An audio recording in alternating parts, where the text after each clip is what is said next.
Welcome to Destress Your Business, the podcast where we show you how to get incredible results in your business without constant stress. I'm Alexis Kingsbury, a serial entrepreneur and founder at AirManual, and I'm joined by my co-founder and co-host, Paddy Mann. Hey, Paddy. Good morning. It's been a few episodes since we've done this together, so I'm excited, and particularly excited because today, this recording is our 100th episode. How amazing is that? That's what I expected from Paddy, that level of enthusiasm. I'm ready to dance. Paddy's there ready to sit and smile. And I know that it's like an arbitrary milestone. I get it, Paddy. Like the fact I thought it was a rhetorical question. I thought, it was just to crack on and get going, but no. No, I'm used to this. It is pretty awesome. I'm really excited that we managed to get to 100. Marketing consistently isn't trivial. It's taken a real focus, a real love for what we're doing, what we're trying to do in terms of our mission, our vision, and living by our laurels. So getting a load of the processes documented, systemized, and getting other people to help so that we're able to focus on delivering value and actually doing these episodes.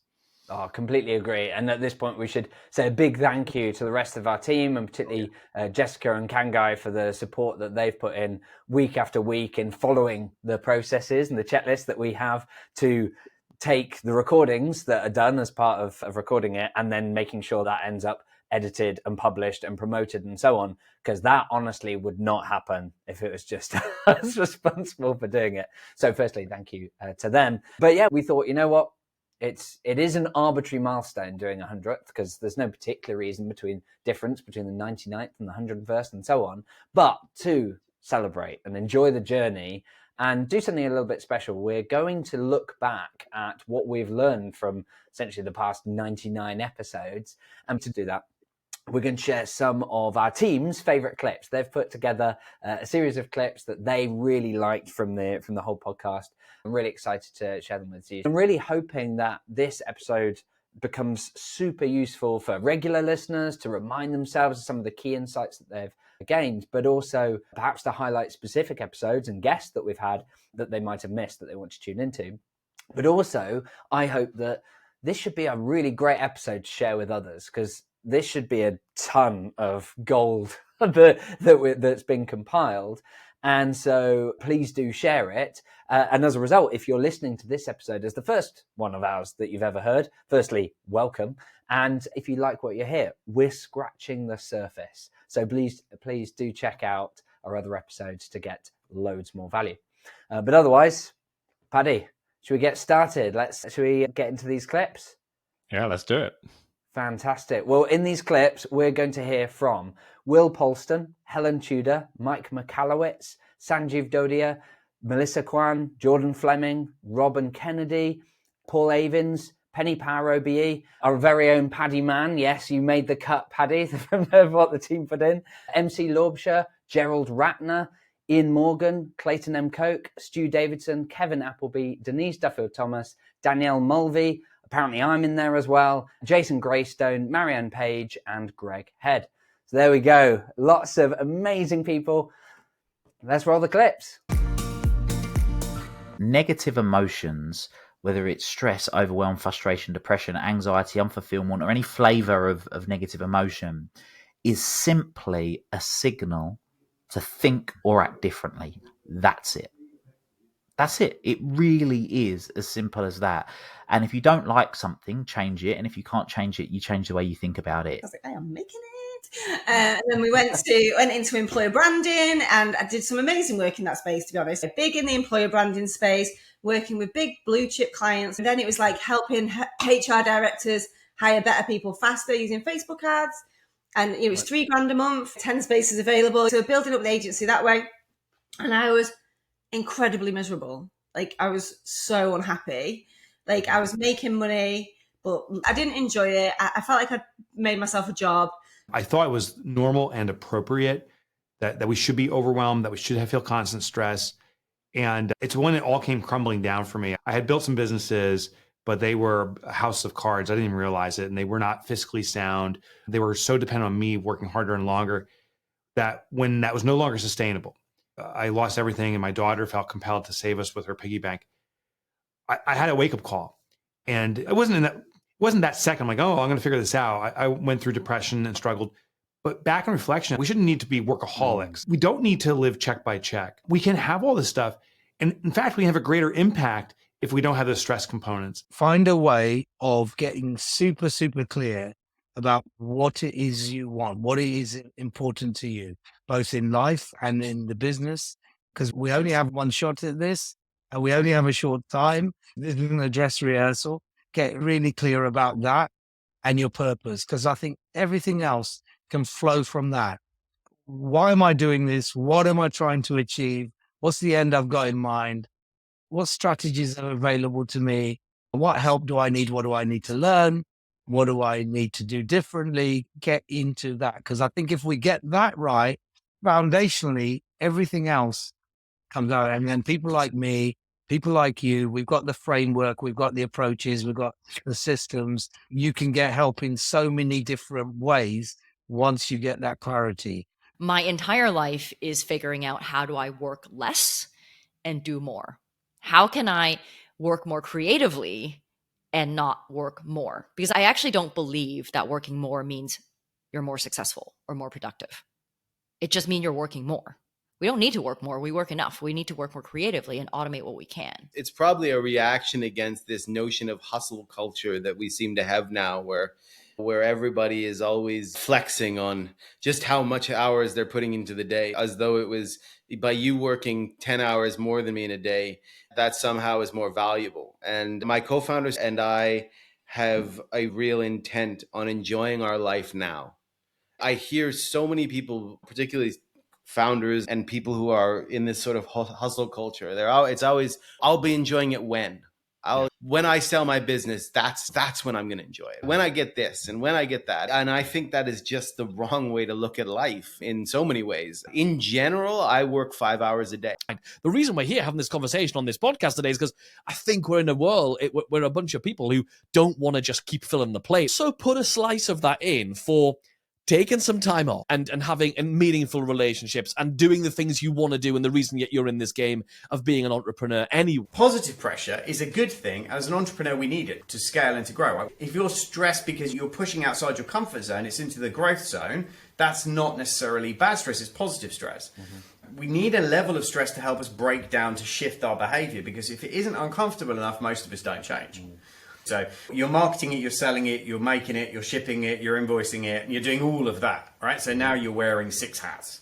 And that's what's creating the stress, because you're multitasking and trying to do everything. I'd let my health go. Health had been a really big kind of thing that I just sacrificed. The reality is actually it's the other way around. It's always health before wealth, but most people make that mistake of going the other way. That decision resulted in me having a serious asthma attack and overdosing on the blue inhalers, which I didn't know you could do, and you can. My wife called the ambulance, and by the time the ambulance got to me, I was in the bathroom, and literally the paramedic walked in as I went into cardiac arrest. My heart stopped beating right in front of my wife, right in front of my son. And I was pretty convinced that was it, game over. I was 41. And the feedback I was getting was, you've done it all wrong, and the price you pay for getting it all wrong is you're out of the game. You're done. This is it. Which is it's a very odd experience to explain, but I think for me, I was just disappointed. I was disappointed I let it get that bad. I was disappointed I hadn't seen that would be the outcome, and I was disappointed in all the things I wanted to do in my life that I hadn't got the chance to do. Thomas actually got cancer, and he was going through chemo. And I decided I need to have a little bit of a moment to look at this huge journey, which had not just, the stress hadn't just started in 2012. It had been years leading up to that. Somebody had once said to me, it's not personal penny, it's just business. And I think that is just such an old-fashioned way of looking at business. Thomas and I, for a long time, felt like unsuccessful people. We felt we'd lost our identity, we had failed, and all of these very self-destructive words. But actually, when we looked at what is our definition of success, it's not all about money. It's not one of my major drivers. I want a comfortable life, and I wanted to educate my children well, and that takes enough money. But I'm not needing to show my wealth. I don't need wealth that is obvious or unnecessary. And I think a lot of us create more pressures on us through that. Of all the stress points as a leader, I think when you're screwed for cash, that is the biggest one. When you actually know you've got a runway that is running out of time, and that if you don't get things right, you're going to cause some huge impact to the personal lives of your employees and yourself and everything else. There is no bigger stress. You want to systemize the improvements you're making and systemize the regular reviews so that you can avoid this happening again in the future. So that instead of having a cash flow issue, you've got a big pile of cash in your bank account and you can weather any storm. With anything that affects your cash flow, if you are putting in these quick solutions but not systemizing a way of reviewing it, of continuing to make sure the same improvements happen again and again, then you're literally throwing money away. You're going to greatly increase your chances of having similar cash flow issues in future, at which point you're going to have a deja vu and you're going to go back and make the same fixes. But while the fixes might work again, it's a bit late because you're going to end up having to make more rash decisions and decisions that you didn't need to, that you could have avoided by being more proactive, by putting systems in place to protect yourself going forward. To get ahead of the crowd, you need to be efficient from a cash flow standpoint, and that could provide some liquidity and cash flow in your business to get you to plug through a more challenging economy. There's a lot of unknowns. There's a lot of chaotic things happening globally in our environment constantly. Yeah, I think being comfortable, being uncomfortable is going to serve everyone. If everybody's doing the same thing, there isn't enough money to go round for everybody. Somebody's got to be winners and losers, unfortunately, in everything. When we used to sell watches at the same price as everybody else, we got the same results as everybody else. Lousy. It was only when we started cutting the prices and doing it differently from everybody else that we were successful. It's easy to spend business money because there's lots more of it potentially. And then there becomes a problem to go, hang on, I've spent all the business money, now I can't get paid.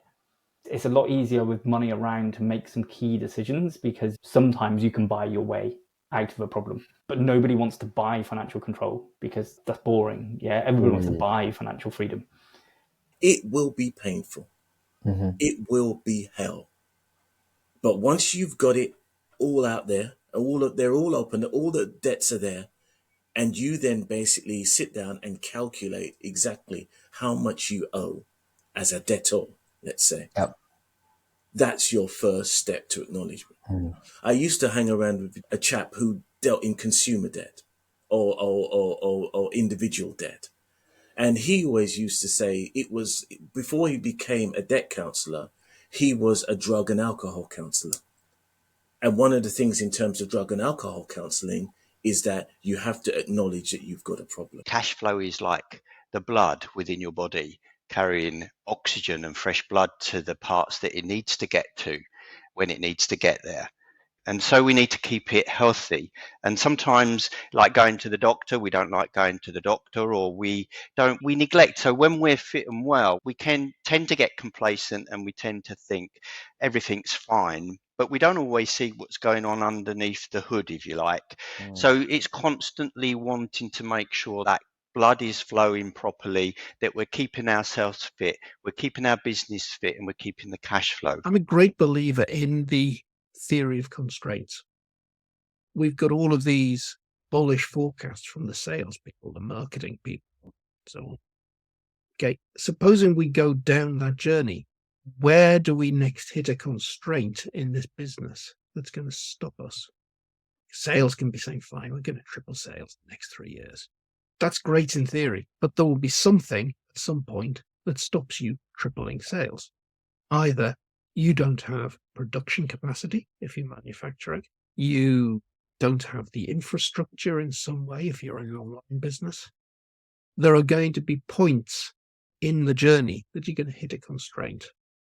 Putting the budgets together, putting the plans together is knowing where those constraints are. I think what a common thing with business leaders is they say they haven't got enough time. That could be on the big strategic initiatives. And for many leaders, it's just getting any time to think about strategy and come out of the day-to-day and actually think, am I even going in the right direction? You have to find someone to start doing some of the work. The next hire, if you already have some employees, that every business should have, if you don't have one currently, is a personal assistant. I'll go to audiences and say, who here has a personal assistant? And maybe a few hands go up and I say, okay, just so we have a good survey here, who does not have a personal assistant? And that's when 80 or 90% of the hands go up. I say, you are the personal assistant. I found my bookkeeping incredibly stressful, and I hired somebody and she would say, just send me your receipts. And I'd be like, no, I'll clean it up first. And she was like, box them up, send it to me. It will be like Christmas for me. And then the first time I met with a financial advisor, We had a little baby at that stage. And I remember thinking, well, I'll go and change the baby and I'll let the men talk about money. And I just went, what? And I couldn't believe that it came into my mind, because the only reason why I was seeing a financial advisor is because my business was doing so well. And I remember in that moment, I said, Mark, can you go and change the baby and I'll tell these guys about my business? And it really felt like this power move for me, because I realized I had this identity that I wasn't good with numbers, which I'm not. I've got dyscalculia, which is dyslexia for numbers. And you can find people to help you with those things and help you manage money. And I just met with our financial advisor last week, actually, and it was really great because he's kind of our age and he's second generation. It's his dad's firm. And I was like, this is so cool. Like, he was telling us about the markets and showing us these things. Like, this is what's happening in America and this is where the lag will be in Australia. And I was like, you're a big freaking nerd. And I love that I don't have to think about this. And you can think about it and I don't have to. And it was very empowering, but I would have been incredibly intimidated by him, even probably 5 years ago, and not wanted to ask stupid questions. If you're paying someone $50,000, they should be producing $150,000 impact on the business. A 5-star employee will do that. A 1, 2, or 3-star employee is going to just be collecting a paycheck. So why are you going to be paying someone that you're not getting a return on? Before we start looking at trying to bring someone in and identifying an A player, first look at how you can put systems in place so that we can avoid the hire having to be an expert in everything. Whether it's documenting some of those as simple processes that they can follow, whether it's having metrics that make it really easy to know whether they're doing the right number of calls and things like that, and you don't have to rely on them so much to just be awesome all the time. This means that you can then start hiring for the key skills and the alignment with your company values. I know everyone talks about delegation nowadays, but I believe that if you don't master delegation, you'll never be free. Even if you won the lottery tomorrow, right? You cannot then go, oh, well, I'll just pay someone to book all my holidays. Well, you won't be able to because you haven't built a system for it, right? What do you like? Where do you like going? What's your preference on the lounge? Because you've never taken the time to delegate that stuff. So you'll never be free. Someone will always tell you how to manage your money or spend your money. Delegation is like one of the best skills that you can master. I had heard those terms. That you need to document and delegate. You can delegate and elevate. And it sounds lovely, but I wasn't making it work. I was spending 3 hours doing code reviews for someone I'd hired to be a developer. We worked out if we look at the specific pain points and document it in a way which means it's easy for him to refer to so that they can do the tasks which are causing pain and they can spot the things that normally tripping them up and avoid it, then we can solve this. We put in a review checklist where, firstly, I would be able to review and do it consistently. Then I handed it over to the developer to do it himself. So I realized the developer could be involved sooner in the process, getting more of the planning, and then he could be involved later in the process, supporting the UAT. Then I looked at management tasks. And eventually, I pulled myself out completely out of this team. It's about capturing your how-to guide, building it into a training system, because systems only exist to make people's life easier. There is no other reason to have systems. They just exist to make people's life easier, whether that's your life, your team's life, your customer's life. That's what it's about. When things go wrong, we need to assume it's a process problem, not a people problem first. So what I mean by that is when you've got that team member who makes a mistake and it's really expensive or frustrating or whatever, rather than reacting, Janet, why didn't you do this? Instead, you need to be asking questions to identify what went wrong in the process that caused the problem. When somebody buys a company, they're not buying it to just get the employees in the code. They're buying it because they want to keep growing it, maybe sell it someday or get the profits from it. If a company's going to buy you because your company's going to keep growing, why wouldn't you stay and keep growing it? If your customers love your product and they buy more and they don't leave, this flywheel can increase. That control is pretty fundamental to I would say the success, but also the reasonable life that you can have as a practical founder growing a business. It's all hard, but it doesn't have to be harder with bad stress than it needs to be. You can't go from 0 to we're going to fix every mistake tomorrow, but you should always be feeling that you are prioritizing some of these mistakes, some of these issues, and taking the biggest ones. And your team, your company, everyone will feel so much better, not for knowing that that little annoyance that happened today got fixed immediately, but for knowing that you are continually to putting improvements in place, and that over time you're layering those different improvements one above the other and making steady progress, making continuous improvement. Everyone on the planet just wants to do more of the one thing that they love doing. Like they want to move towards doing more and more of things that are all aligned in the same kind of area that they value the most. And for some people that might be family, for some people that might be traveling, for some people that might be some kind of hobby or whatever it might be. And we all just want to do more of what we want to do. And values change, and I might want to do more music, and then values change down the line. I might want to do more of something else. I might want to spend more time on my fitness, but ultimately we just want to do what we want to do. That's it. That is our mission in life, to be more at one, doing more of those things that we wake up and love doing, right? I'm not religious, but that's heaven. Waking up every day where you just love what you're doing.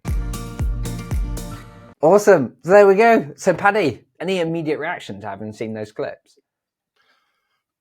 It's a wow. It's the consistency that we're hearing some of these key messages from people who have done it. And these messages about the impact it's had on their lives in massively significant and in many ways terrible ways. So we've heard about people that have had breakdowns or depression or being miserable or feeling like they've lost their identity, letting their health go, an accidental overdose. And these aren't coming from us hand selecting people who have sub stories to tell. Like, we are talking to business leaders, mentors, Penny Power, OBE, recognized leaders who have done this for decades. And if you go and look on their LinkedIn or social network, you're going to see really positive messages, and you're going to look up to them and go, wow, these guys and girls have made it. They are where I want to be. And yet it just takes a little digging, a little change of the question and the way we've angled it. And you hear that it's been hard. It's been really, really hard. It's not the minority that have these difficult times. It is the vast, vast majority of us. And that, I don't know, it's jaw-dropping when you see it kind of aggregated in that way. You always assume, like, as the entrepreneur, you're always being optimistic. You're always setting your eyes on, how could I be like these guys are? And you see it in practice. Of course, a lot of them are successful and are now very content and happy. But being realistic about the difficulties that they've gone through is, just a huge, huge takeaway and really important. Yeah, I completely agree. It reminds me of something that came up in the interview I did with Mike Michalowicz, where we talked about, most people, unfortunately, tend to need that cardiac arrest moment, as we talked about it in the episode, before they make the change. And Paul Avens talked about it as a lot of entrepreneurs, they need that stress to encourage a change. And I think the opportunity is to identify those risks, to identify that pain early by being aware of that discomfort, that upset, that anxiety, so that you put things in place that mean that it doesn't lead to the actual cardiac arrest moment. Because I think it would be tempting to look at this and say, well, I'll just solve it when it does become a real problem. Like, we all get through these things, right? What doesn't kill you makes you stronger. I think, unfortunately, what we have also seen is examples where, firstly, it does kill you. And I know entrepreneurs who have committed suicide, or their stress levels and health issues have got to the levels where they have died. We can't interview them. So as a result, they're out of the sample size. But I think the other thing is that if you wait until it then happens, it's not just about health. It's not just about you. It's your relationships with others. Stu Davidson's interview comes to mind, where he talked about, he lost everything. He lost his house, but not just his house. The knock-on impact was that he then lost his wife. And I've seen that loads across lots of business owners and business leaders who are working really hard, working all the crazy hours, and their partners and family members do not appreciate it. The mass irony that you've got people that are working every hour of the day so they can create the perfect life for themselves and their family, and they finish it and they haven't got a family. Yeah. It's gut-wrenching stuff. Of course, the irony is, I've been listening to like the CEOs of some of the unicorns out there, like Brian Chesky at Airbnb on other podcasts, and he'll tell you that he's really happy about the experience he's had. If you listen to it, he's had years where he basically said he's lonely. He doesn't have anyone to talk to. He's going through all the depression and burnout symptoms and the rest of it. Luckily for him, he is a one in 100,000 entrepreneurs that actually got to that level of success that everyone else is shooting for. The people that we're speaking to are the top 1% or even 0.5% that have been there for 10, 15 years and are in many cases very successful. And yet the vast majority aren't going to get there, but they're going to have all the pain, all the stress, all the challenges around cash flow and relationships and the rest of it. And so it's something you got to face. I literally was speaking at an event a couple of weeks ago where the top goal for this particular business owner was to reconnect with his children that he'd become disconnected and estranged from. And it's those kind of things that really become, as you say, gut-wrenching, because that's the real impact of what we're talking about. And when we talk about systems and processes and so on, sometimes it'll be easy to look at that and go, oh, yeah, it's pretty boring, isn't it, systems and processes? And yet, I think that's where our passion comes from, is like, but it's fundamentally, you're keeping people alive, you're keeping relationships going, you're creating happiness and so on. We'd been through our journey and we'd had a cardiac arrest moment, and unfortunately it hadn't got to quite to the cardiac arrest because we were very proactive in nature, but we could see the warning signs. We could see that our wives weren't delighted with the way that things were going, that the evenings weren't going to last, that the friction that would cause with our children and so on would hurt. And inside work, it was the relationships we had with our employees. We were letting them down. We weren't helping them to grow as individuals. We weren't bringing the best out of them. It was holding our own business back because we weren't able to work out the solution. But we worked out that, and by the time we've come to create our own company, we're very much in our own heads comfortable with what we've learned and why we prioritize the things we do. And so we're very clear that we want to reduce the unnecessary stress, the avoidable stress that is caused by ambiguity, by uncertainty, by avoidable conflict at work, by crappy handovers, by people having to work late because they're the only person in the company that do it. And we're seeing how fixing each of those things makes a real huge impact. I remember reading a book called Bringing the Best Out of People that talks about eustress and de-stress. De-stress is bad, eustress is good. And you want that sense of difficulty and tackling big, bad problems that helps to elevate you and take your business to special places. But people really struggle to separate the two. And the ones that have been in the game a long time and have ultimately come out successful have worked it out. And the ones that at the start of the journey are still struggling with that. They're kind of going, I'm an entrepreneur. It's stressful. That's the nature of the game. This is what you have to do. You have to grind. You have to work hard and so on. And seeing how there's this separation has been really eye-opening to me, and reminding myself that there's lots of good stress. And when we use the word stress, people don't necessarily see it as what we mean in terms of kind of de-stress, in terms of the avoidable, the negative areas. They see it as unavoidable and ultimately positive. And it's an area, I think, where we still got learning to do about how you introduce those concepts to people who haven't had their cardiac arrest moment, haven't gone through it themselves. I remember we attended an event together a few months ago, and we were talking to people about the kind of stress, and it was really interesting to see some people talking about working crazy hours and all these sorts of things as something that was either just accepted in what they're doing, or even required as part of what they're doing. And of course, the problem is it's like it's true and it's not.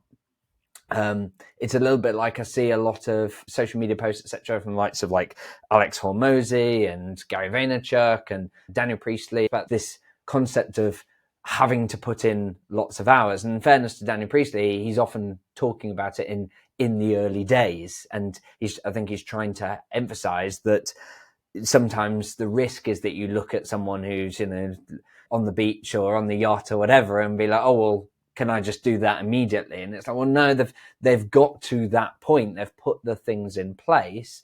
But I really don't like seeing this concept of hustling. And I think Jordan talked about it in his clip, this concept of hustling and working crazy hours. And I think Jordan says flexing on the basis of crazy work as being not only seen as this positive thing that if you're a really good entrepreneur, you work hard and there's lots of benefits of working hard. And I get that. And it's nuanced. But at the same time, I see the opposite problem. I don't see lots of business leaders who are lazy and feeling entitled and feeling like, oh, why could I watch Netflix 12 hours a day? Why can't I just do 5 hours and suddenly get those results? That's not the problem I'm seeing. I'm seeing people who are working hard, applying their brains, are willing to sacrifice, and yet hitting these issues. And I think when you've got that space in your brain, when you're healthy, when you're feeling fulfilled, the impact you're able to have is so much more. And I think that's probably been one of the biggest things for me, is realizing how much of a knock-on impact. This isn't just about enjoying the journey. It's that you can have a greater impact on the world when you're in a much better place emotionally or in your cash flow, so that you're not having to react too short term or work on a short fuse or whatever. You can be zen, you can deal with these things, you can think long term. And I think that comes down to ultimately not working at a constantly high level of stress. It's not a kind marketplace out there. The cost of everything has skyrocketed, whether that's your mortgage or your electricity or anything else. And businesses in many sectors are having to downsize and let people go again. And there's real danger of a recession going on. So in those times, how do you manage? How do you succeed? Putting those systems in place, it's really helpful to us as individuals for managing our own lives, freeing up our own time. But it also multiplies what you can do within a business with minimal resource. And it's something that we're used to doing because we are bootstrapped. We're looking to grow our businesses with limited resource. We're looking to bring the best out of every employee. But I think there's real potential and lessons that people can learn by putting these things into place. There's so much value. It's a value for your lives. It's value for the employees' lives. But because you're so much more productive, you actually need less people to get the same level of impact.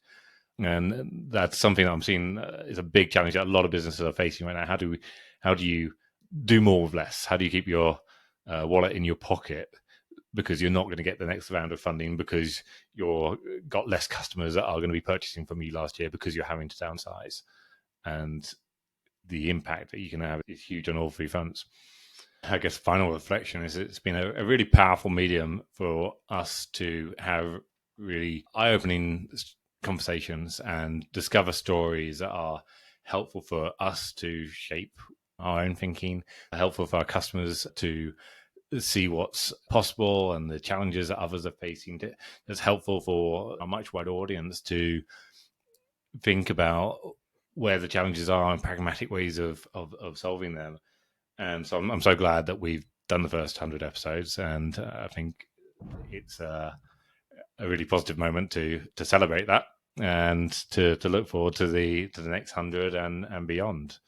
So here's to that. 100% agree. Well, thank you, Paddy, and thank you everyone for joining us for this special episode. I hope you found it inspiring and useful. And please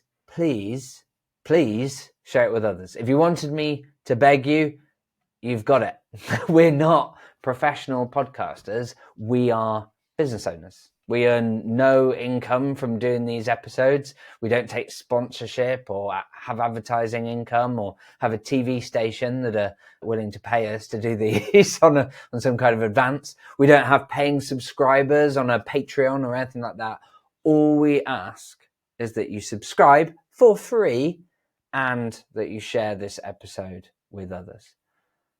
Thank you in advance for doing that. And otherwise, of course, Until next time, have fun.